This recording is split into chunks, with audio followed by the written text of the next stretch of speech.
Assalamualaikum warahmatullahi wabarakatuh. Halo teman-teman, perkenalkan nama saya Titania Elvani Cahyawulansari. Saya mahasiswi dari Universitas Pancasakti Bekasi, Fakultas Ekonomi dan Bisnis dari Prodi Akuntansi. Di sini saya akan mempresentasikan hasil ujian tengah semester dari mata kuliah Pendidikan Kewarganegaraan dengan dosen pengampu Ibu Roza Yenita. Oke, langsung saja kita ke pembahasan ya. Oke, kali ini saya akan menjelaskan tentang kedudukan pembukaan Undang-Undang Dasar 1945 dalam Sistem Ketatanegaraan Republik Indonesia. Undang-Undang Dasar atau yang sering kita sebut dengan UUD 1945 adalah dasar hukum tertinggi yang berlaku di Indonesia yang terdiri atas pembukaan, batang tubuh, dan penjelasan. Pada pembukaan terdiri atas 4 alinea yang merupakan pokok kaidah fundamental atau norma dasar. Pembukaan UUD 1945 mengandung nilai-nilai yang dijunjung tinggi oleh bangsa-bangsa yang berada di seluruh dunia. Nilai-nilai tersebut mampu menampung dinamika masyarakat sehingga akan tetap menjadi landasan perjuangan bangsa dan negara selama Indonesia masih setia terhadap proklamasi 17 Agustus 1945. Nah, selanjutnya bagaimana kedudukan pembukaan Undang-Undang Dasar 1945 di Indonesia? Nah, dalam buku Spiritualisme Pancasila tahun 2018 karya Foky Fuad Wasita Atmadia, pembukaan UUD 1945 bagi bangsa Indonesia sendiri merupakan sumber motivasi dan aspirasi, tekad dan semangat bangsa Indonesia. Kedudukan pembukaan UUD 1945 merupakan satu rangkaian utuh dengan proklamasi kemerdekaan.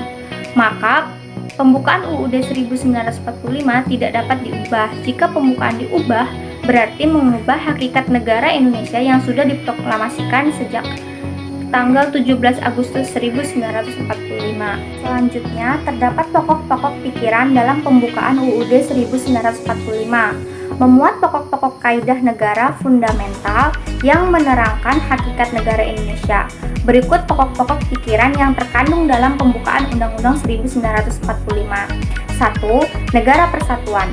Negara mengatasi segala paham golongan dan perorangan. Negara melindungi segenap bangsa dan seluruh tumpah darah Indonesia. 2. Negara hendak mewujudkan keadilan bagi seluruh rakyat Indonesia. Negara menganut paham negara kesejahteraan. 3. Negara yang berkedaulatan rakyat. Negara Indonesia adalah negara demokrasi. Yang keempat, negara berdasarkan atas ketuhanan yang Maha Esa menurut dasar kemanusiaan yang adil dan beradab. Negara melindungi kehidupan beragama, bukan negara etis. Indonesia sebagai suatu negara sejak dikumandangkannya proklamasi tahun 1945 pada tanggal 17 Agustus dan disahkan UUD pada tahun 1945 pada tanggal 18 Agustus. Indonesia telah meletakkan pandangan hidup bangsanya sebagai mana dapat dilihat dalam alinea keempat pembukaan Undang-Undang Dasar 1945. Pada alinea keempat menegaskan tentang fungsi dan tujuan negara Indonesia, bentuk negara, dan dasar falsafah negara Indonesia. Nah, berikut ini bunyi alinea keempat pada Undang-Undang Dasar 1945. Kemudian daripada itu, untuk membentuk suatu pemerintahan negara Indonesia yang melindungi segenap bangsa Indonesia dan seluruh tumpah darah Indonesia dan untuk memajukan kesejahteraan umum, mencerdaskan kehidupan bangsa, dan ikut melaksanakan ketertiban dunia yang berdasarkan kemerdekaan, perdamaian abadi, dan keadilan sosial, maka disusunlah kemerdekaan kebangsaan Indonesia itu dalam suatu Undang-Undang Dasar Negara Indonesia yang terbentuk dalam suatu susunan negara Republik Indonesia yang berkedaulatan rakyat dengan berdasarkan kepada ketuhanan yang Maha Esa, kemanusiaan yang adil dan beradab, persatuan Indonesia, dan kerakyatan yang dipimpin oleh hikmat kebijaksanaan dalam permusyawaratan perwakilan, serta dengan mewujudkan suatu keadilan sosial bagi seluruh rakyat Indonesia. Nah, pernyataan yang terkandung di dalam alinea keempat Undang-Undang Dasar 1945 itu memberikan arti bahwa fungsi, tujuan, dan bentuk negara Indonesia dilandaskan kepada makna filosofi yang terkandung di dalam kalimat sesudah kata-kata dengan berdasarkan kepada. Kedudukan Undang-Undang 1945 merupakan hukum dasar yang tertulis. Selain hukum dasar yang tertulis, ada hukum dasar yang bersifat tidak tertulis yang biasa disebut dengan nama konvensi. Konvensi merupakan aturan-aturan dasar yang timbul dan terpelihara atau dilakukan terus-menerus dan berlangsung berulang-ulang.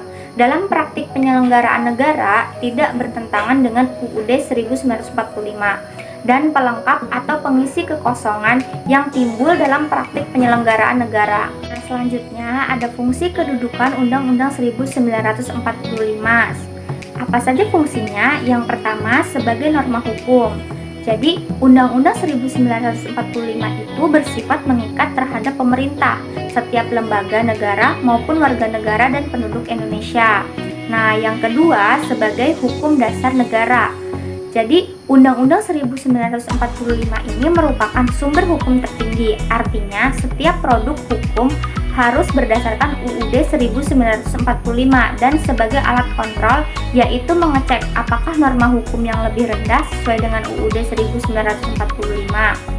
Itu tadi hasil penjelasan dari materi tentang kedudukan pembukaan Undang-Undang 1945 dalam sistem ketatanegaraan Republik Indonesia. Jika terdapat salah kata dan penjelasan dari materi yang saya jelaskan, mohon dimaafkan. Wabillahi taufiq wal hidayah. Wassalamualaikum warahmatullahi wabarakatuh.